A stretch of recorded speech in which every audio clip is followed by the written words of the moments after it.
A Hawaiian snowstorm brought strong winds, power outages, flooding and snow to the tropical paradise this weekend. Winds reaching speeds of up to 190 miles per hour uprooted trees, leaving them across roadways and power lines. At Kapiolani Park in Honolulu, winds took down kiave trees believed to be nearly a century old, reported local station KNHL. Snow in the Polipoli Springs State Recreation Area on the island of Maui might be a first.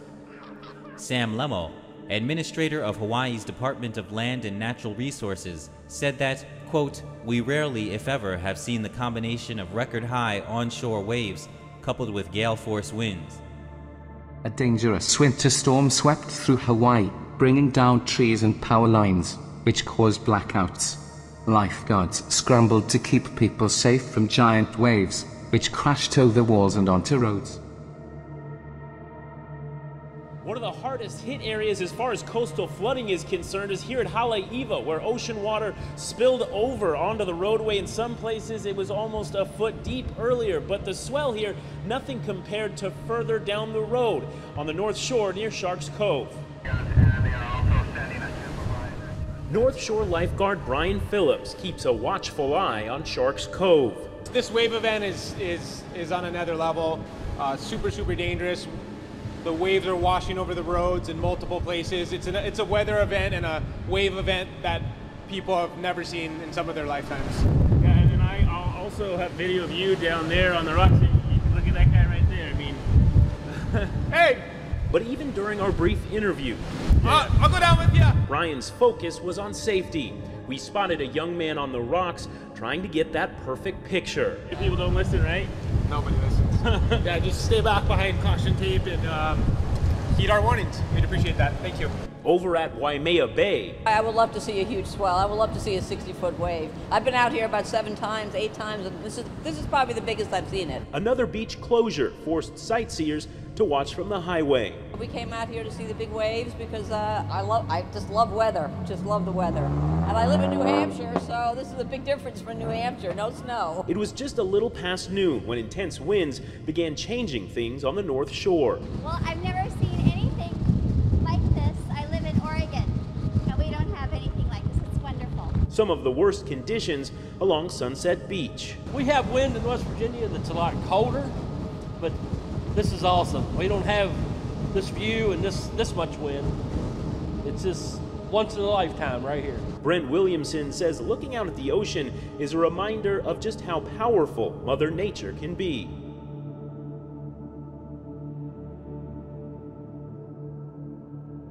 Sometimes bothersome, but without insects, scientists say life on Earth is under threat. A global review of studies into insect populations shows they're declining 8 times faster than mammals, birds, and reptiles. At that rate, the world's insects could disappear completely within 100 years. The base of the ecosystem is built upon insects, and if the insects disappear, then the whole ecosystems will collapse. If the insects disappear, we're going to disappear too. The whole agricultural system depends, among other things, on the insects that are most vulnerable to extinction to control the other insects which compete with us for our crops. So this is a brilliant paper, but at the same time one that scares the pants off of any biologist who understands how the world works. It's not just the place of insects in the food chain that has scientists worried. They pollinate plants, purify the soil and waterways, recycle waste, and have an important role in pest control. And their numbers are declining by 2.5% every year. While climate change and urbanisation are factors, scientists point to the intensification of agriculture environmentally friendly. It's an overly optimistic paper because it mentions the things that we should be doing in order to avoid the extinction of the insects. The point is, we're not doing any of them. This isn't the first time scientists from around the world have issued a warning about threats to humanity. The first was back in 1993, the second was just last year. The problem is, they say, too few are paying attention. Miriam Nahond, Al Jazeera. Let's go out west now to where they're getting pummeled with feet of snow. ABC's Will Carr is there in Mount Hood, Oregon with all the latest. Good morning, Will. Good morning, Amy. This snow has been relentless. It continues to pound this area. We have at least 2 to 3 feet of this light and fluffy snow out here this morning. When we were driving by overnight, we didn't even realize that this was a car because it is buried in so much of this snow. And as residents are continuing to dig out, there's more bad weather on the way. Overnight, dangerous winter weather slamming the Pacific Northwest. This is the 4th snowstorm to hit Seattle in the past week alone. More than 20 inches of snow have blanketed the area just this month. Snow and ice creating a winter nightmare for commuters in Washington. Watch as this red car slides right off the road. Snow shutting down interstates and highways, causing numerous crashes, 2 tractor trailers colliding. One state trooper says these are the worst conditions he's seen in almost a decade. A steady stream of plows scraping ice off the runways. Thousands of passengers stranded. This is the most snow SeaTac has ever seen in the month of February. The region getting so much snow so quickly, the roof on this house collapsing, seriously injuring an elderly man. This morning, fears heavy snow and rain could trigger landslides. We're expecting more snow and rain up and down the West Coast in the coming days. George. Geek.com reports that a winter storm has hit the Hawaii Islands, with officials warning residents of gusty winds, rain, high surf, and even snow. Hawaii's Department of Land and Natural Resources Division of State Parks is reporting that for perhaps the first time ever, snow has fallen in a Hawaii state park. Video captured by Kimberly Espana and posted by Maui Watch on Instagram shows roads at the Poli State Park blanketed in white. Footage of snow falling in Haleakala National Park and people enjoying the rare occurrence in Maui have also been posted to social media. The DLNR said the forecasters were spot on with their predictions, calling the storms an unprecedented. Reuters reports a senior Revolutionary Guards commander said on Monday that Iran would demolish cities in Israel to the ground if the United States attacked the Islamic Republic. Yadallah Javani, the Guard's deputy head for political affairs, was quoted as saying, "The United States does not have the courage to shoot a single bullet at us, despite all its defensive and military assets. But if they attack us, we will raze Tel Aviv and Haifa to the ground." He was speaking at a rally celebrating the 40th anniversary of the Islamic Revolution.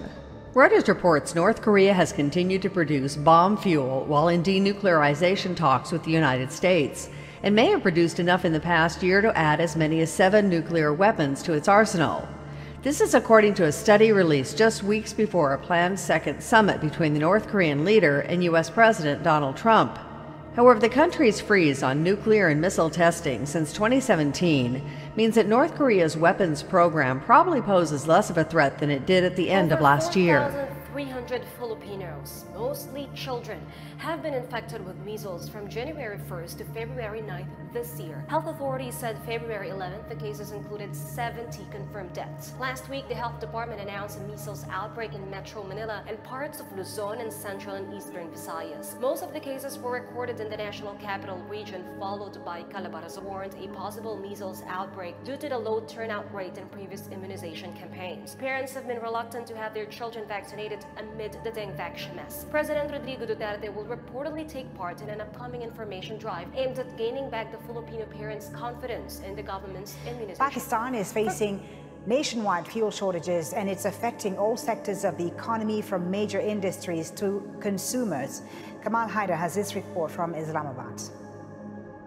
It's another cold, wintry morning in Islamabad, and the tea houses, of course, are doing brisk business because of the cold weather. But hotels across the country, including businesses such as bakeries, are complaining that the Sui Northern gas pipeline system is not able to give them the gas necessary to keep their businesses running. The country is seeing a shortfall of almost 50% and above when it comes to the gas delivery pipeline system because of delays at the shipping end, and that also caused by rough weather. Consumers such as these are already complaining that they're paying far too much for their gas bills. Our previous bills were 60 to 65,000, but from last month it increased incredibly. I went to gas office, they said gas is going to be expensive and you have to pay it. We have this small business and we have to pay sellers and other expenses. we are thinking to shut down our business.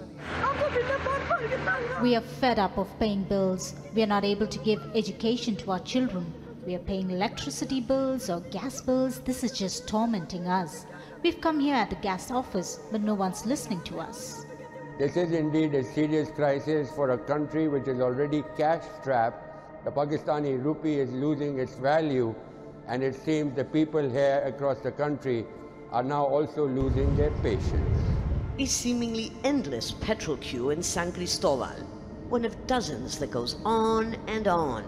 More than 200 cars until we lose count, all waiting and praying that they'll be able to fill up before the pump runs dry.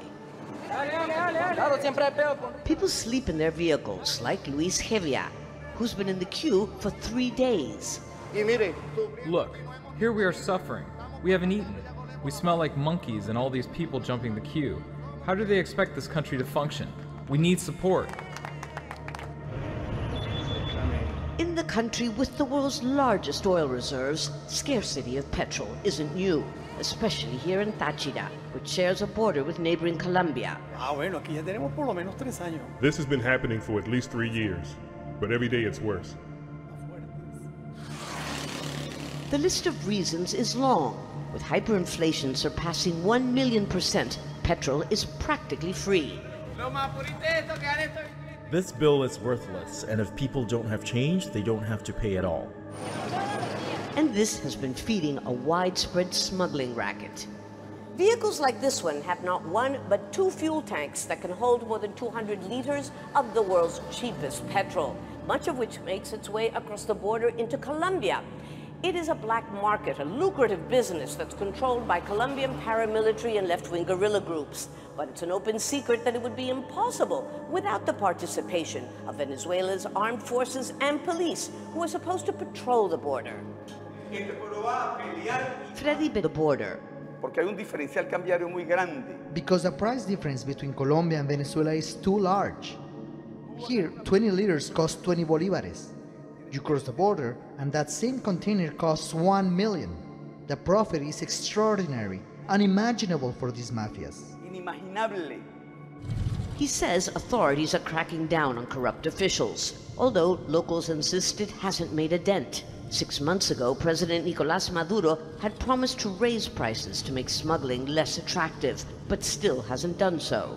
And there's another problem. Venezuela's state oil company is producing only a fraction of what it used to and must import petrol. That's now even harder because of new U.S. economic sanctions. In the meantime, ever-resourceful residents of Táchira have introduced a new service for those who can afford it: paying for someone to take your place to spend the night in the queue. Lucia Newman, San Cristobal, Venezuela. According to CNN, the French Interior Minister has announced a 74% rise in anti-Semitic acts across the country over the past year, amid a series of incidents in Paris in recent days, including the desecration of a memorial to a murdered Jewish man. On Monday, municipal workers discovered that a tree planted in memory of Ilan Halimi in a Paris suburb was chopped down, while another was cut in two. Halimi, 23, was kidnapped, tortured, and murdered in an anti-Semitic attack in 2006. The attack on Halimi's memorial is just one of at least 4 widely reported acts of anti-Semitism in Paris since Sunday. According to Reuters.com, a senior commander in Iran's Revolutionary Guard said on Monday that Tehran will not withdraw its forces from the region, dismissing U.S. calls that Iranian regional influence should be curbed. Brigadier General Hossein Salami, deputy head of Iran's Revolutionary Guards, told the press, "The enemy cannot ask us to leave the region. They must leave the region. We will help any Muslim anywhere in the world." Reuters reports officials signed a short-term agreement on Sunday to boost South Korea's contribution toward the upkeep of U.S. troops on the peninsula, after a previous deal lapsed amid U.S. President Donald Trump's call for the South to pay more. About 28,500 U.S. troops are stationed in South Korea. The new deal must still be approved by South Korea's parliament, but it would boost its contribution to 1.03 trillion won, which is about $890 million, from 960 billion won We're in to Washington 2018. now, and the looming prospect of another government shutdown. Congress has until midnight Friday to strike a deal, but talks on Capitol Hill have stalled, and the president is signaling again that he might go around Congress by declaring a national emergency to build his border wall. Our senior congressional correspondent Mary Bruce has the latest. Good morning, Mary. Good morning, George. Well, negotiators had hoped to unveil a compromise deal today, but instead this morning, once again, talks are at an impasse. In fact, I'm told the two sides are actually further apart this morning than they were last week. And the big sticking point isn't just the wall. Democrats are now demanding to limit the number of beds at detention centers. They're hoping to force the White House to focus on detaining undocumented immigrants with criminal records instead of otherwise law-abiding immigrants. The president, though, says the Democrats are acting irrationally, and the top Republican negotiator in the Senate is now putting the odds of a deal at just 50-50. So what comes next? Well, if they cannot agree to a deal here and soon, the president essentially has three options. One, he can agree to another short-term fix. Two, he can declare that national emergency and try and go around Congress. But, George, even many Republicans are warning against that move. Or three, he could shut down the government again, which the White House is not ruling out. There is no appetite on Capitol Hill for a shutdown right now. The other thing the president is doing is going to El Paso tonight, trying to make his case for the wall. Not clear it's going to help. Yeah, the president will be down in the border city of El Paso outlining his case for the wall. George, he's been using that city as an example of his exaggerated claim that the wall would dramatically reduce crime. And just while the president is speaking in El Paso, one of his potential 2020 rivals will also be speaking out in the city. Former Texas Congressman Beto O'Rourke will be rallying his supporters and making his case against the South Korea until a peace treaty is signed with the North. That's coming from General Robert Abrams as he was answering a question from the Senate Armed Services Committee on Tuesday, local time. The commander of USFK noted the former combatants have only signed an armistice agreement, merely a cessation of hostilities. Some in Seoul pointed out the general's remarks could mean that U.S. forces can withdraw once the parties have signed the peace deal.